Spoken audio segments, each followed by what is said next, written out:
아무리 영화적 효과 때문이라지만 영화 판도라에 나오는 많은 장면들은 실제 사실과는 매우 다릅니다. 무엇보다도 원자로 돔이 폭발한다는 설정은 매우 잘못된 것입니다.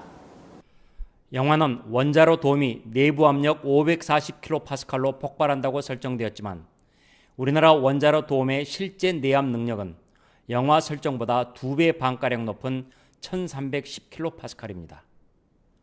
영화에서는 우라늄 반응으로 나오는 수소 폭발 때문에 내부 압력이 올라간다고 나오는데 수소는 간단한 전기 반응만으로도 물로 바꿔지므로 한국형 원전에서는 수소 폭발이 일어날 수가 없습니다. 더구나 원자로 경납 구조물은 철근 콘크리트 두께만도 무려 1m 20cm여서 보잉 747 대형 여객기가 와서 충돌해도 깨지지가 않습니다.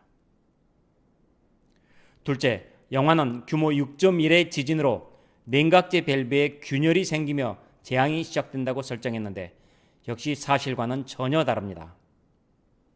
우리나라의 모든 원전은 최하 강도 6.5의 지진에 견디도록 설계됐으며 최근에는 내진 설계 강도를 7.0으로 높여서 설계하고 있습니다.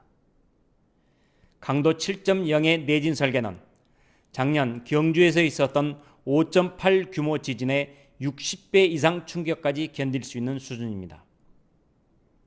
셋째, 원전이 40년이 지나 수많은 부품이 부식되고 상태를 파악할 수 없다는 영화 속 설정도 사실과는 전혀 다릅니다.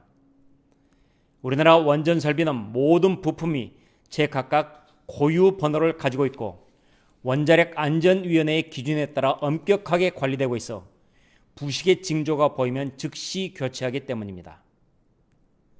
넷째, 시민들이 대피할 때 뒤에서 방사능이 황사처럼 몰려오는 장면 역시 현실에서는 불가능한 설정입니다.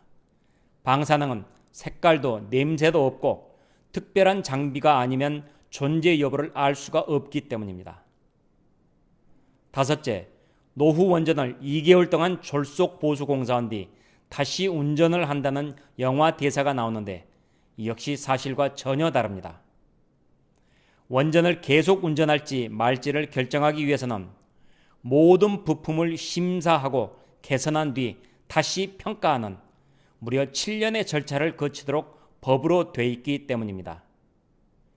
현재 전 세계에서 최초의 설계 수명 40년이 지난 151기 가운데 95%인 144기가 계속 가동 중입니다.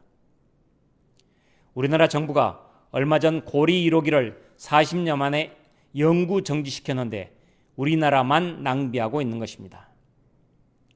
여섯째, 영화에서는 사고 원자로를 식히기 위해 바닷물을 쓰는 것을 원전 회사의 사장이 반대한다는 장면이 나옵니다. 이것은 일본 후쿠시마 원전 상황 때 일로 정부와 원전 회사의 무능함을 부각시키기 위해 만든 영화 속 설정일 뿐입니다.